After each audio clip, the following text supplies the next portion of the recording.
Hello everybody! It's another Monday night, and if you're familiar with me at all, you'll know that I go live every Monday night on my business page. Welcome.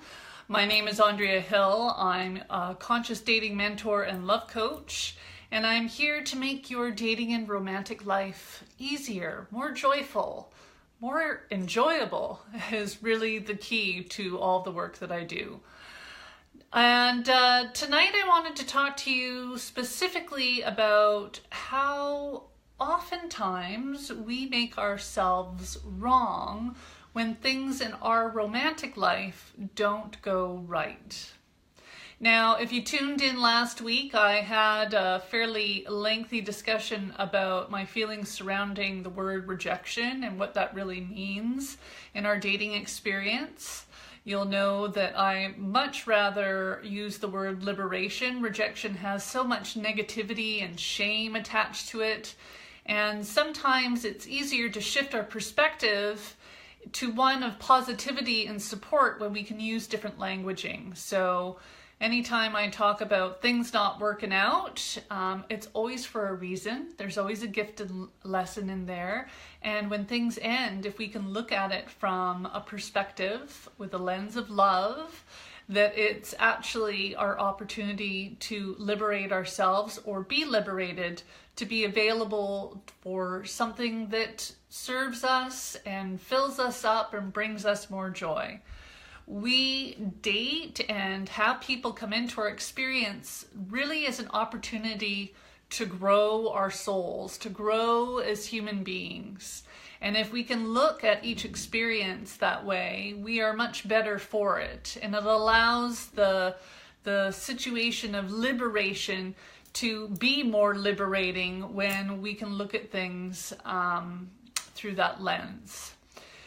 But oftentimes what happens, because you can hear, and I'm sure you've had many a friend, and heavens knows I've done it, and I think many people do, that when things end, we of course feel badly. That's going to happen. I talk about actually even the biology behind that. Mother Nature doesn't really support us in the feeling better when things end situation if we're the one being liberated.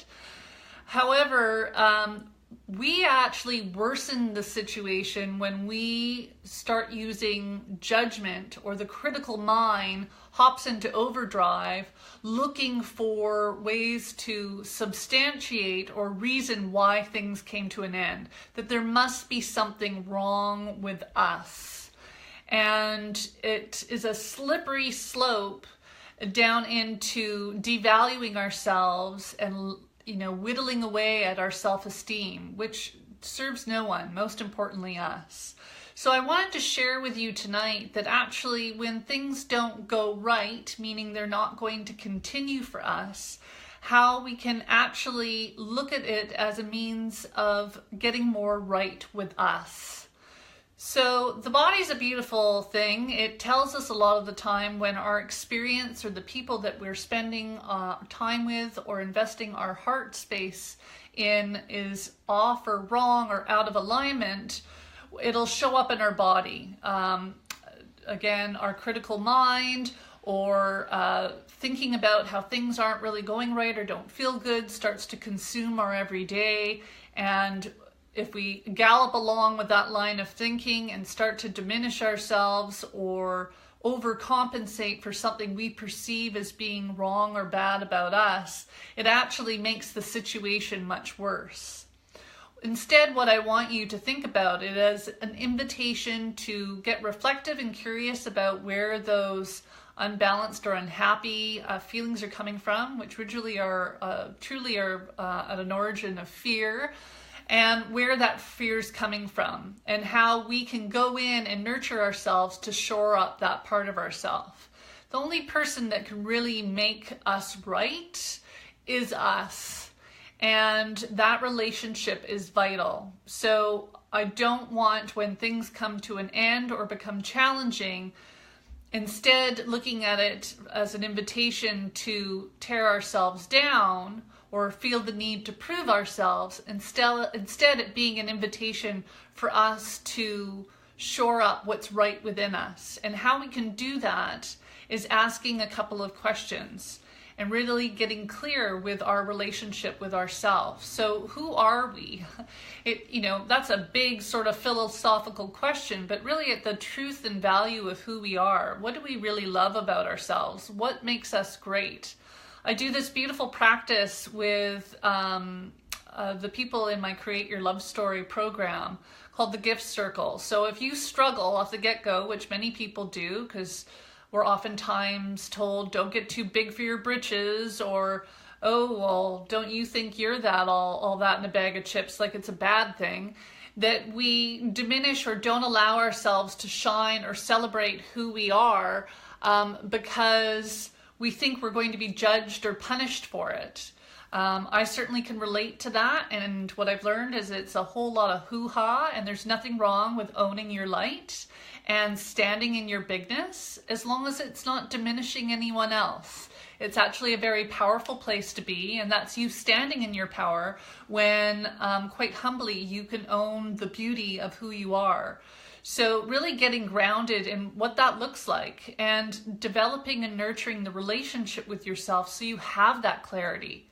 So when things come up in your dating life or in your romantic experience that feel off or wrong or that are out of alignment, you can be really clear as to where those origins of that feeling are coming from and what is right for you. So who you are is a really powerful question. Understanding the value of you and what you have to offer, and staying in alignment what is important to you, the values that you have, the things that you believe in and are essential to the very being of who you are. Also, that leads into what is it that you value? What things are important to you? What do you value in yourself can be a big reflection of what you actually value in others. It's another piece of work that actually I borrowed from Ken Page, who does some really powerful work. He's a psychologist, and he talks about attractions of inspiration. And if you followed me long enough, you'll have heard me share this before. Attractions of inspiration are simply things that we see in other people that we value, that we already value within ourselves. So getting really clear about the things that we value can help us stay in balance with us when we're challenged in relationship or in dating, so that we don't get taken out at our emotional needs when something isn't going right, that we're not looking for outside validation, that we have that clarity in self and who we are. And then the other big powerful question that you can ask yourself is, what do you want? Is this situation or this misalignment that you're having, is it because it's out of alignment with what you want? Have you articulated and communicated what you want? So often we desire things in our romantic life, but we don't share them. And it's so important not only for us to show up fully and share what it is that we desire and need to have a fulfilling and connected relationship, with ourselves and then in turn with other people, but also in fairness to the other person too. No one's a mind reader. We need to share with people what it is that we need. And it's a conversation that needs to be revisited often, especially if you feel that something isn't being honored or maybe it wasn't heard. Communication is vital. Clarity is vital. And it's not just, I told you once and why aren't you getting it? It's an ongoing conversation, which is really important. And one, by the way, you can have very early on, before you even make it to a date. This is how we're qualifying the people that we're investing our heart and time in. It's not a checklist of whether or not you meet the bar, but it's more like a value list. And this is who I am, and these are the things that I'm looking for. Are you a person that's in alignment with that? I want to give you the opportunity to share honestly and authentically for what you need, and then from that place we can make a decision as to whether or not we continue on. Dating is treated too haphazardly oftentimes, and what happens is that people are coming together that are wildly not in alignment. Now, we can choose people from a place of devaluing ourselves, and that's a whole other conversation. But when we are in alignment and we understand our values and have clarity about who we are, it makes the choosing and the communicating that much easier. So this is really integral work. And by the way, we had a conversation earlier on in another group of mine about the importance of, I've totally lost my train of thought, about the importance of being clear about those things, and it's okay to say yes and no to stuff that doesn't work for you. And as I had my little rant earlier about standing in your bigness and not making apology for that, really, really important. So just to recap, answering the questions when things comes up, and even nurturing this relationship on a day-to-day is, really who I am. What is this profile of this person, this relationship with self that I've been developing? What do I value? What do I value in my own relationship? What do I value in myself? What do I value in relationship with another person? And then what is it that I really want? Getting clarity around these things. These are 3 really big questions to ask before even entering into the dating realm, throwing your hat into the ring, and then maintaining a connection to the answers to those questions as you navigate your way through your dating experience.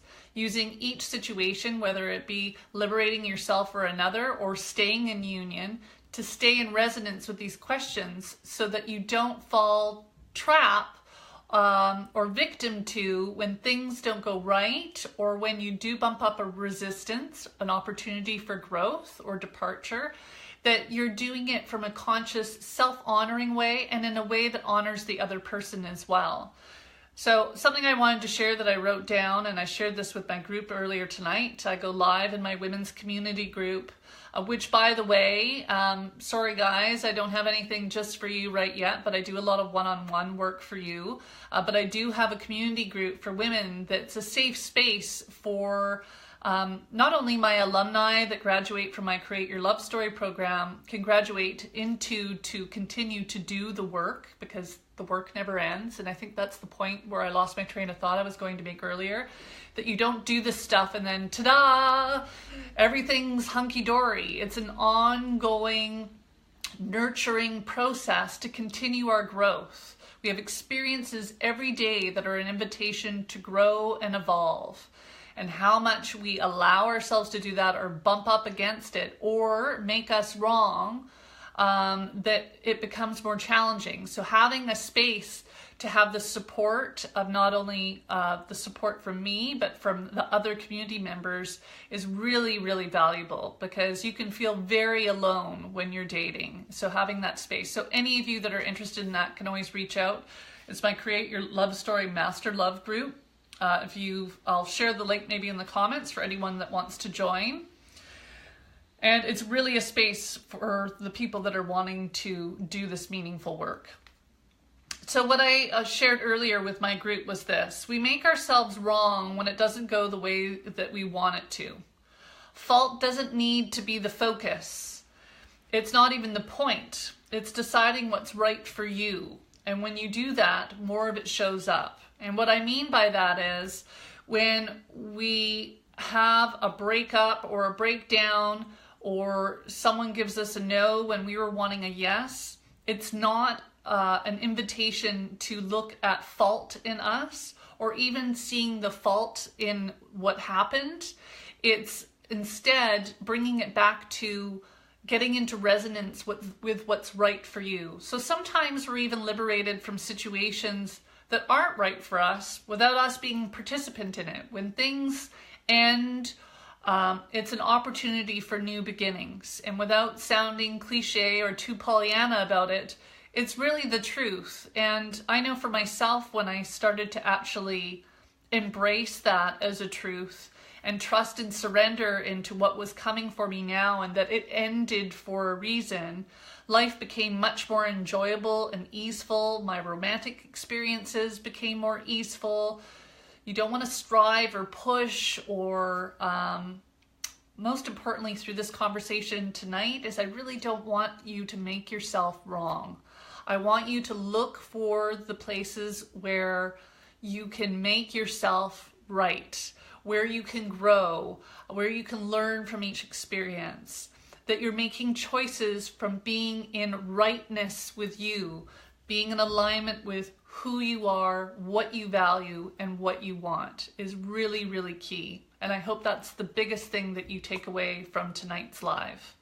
If you have any questions or want to continue the conversation, which I love, please comment in the comments below. Or if you want to have a private conversation, I'm always down with those too. You can just PM me. I will be here again next Monday, typically around 6:30. Consistency is key, as it is in showing up in your romantic life, so I invite you to do that with me here. So until next time, I'm sending you big, big love.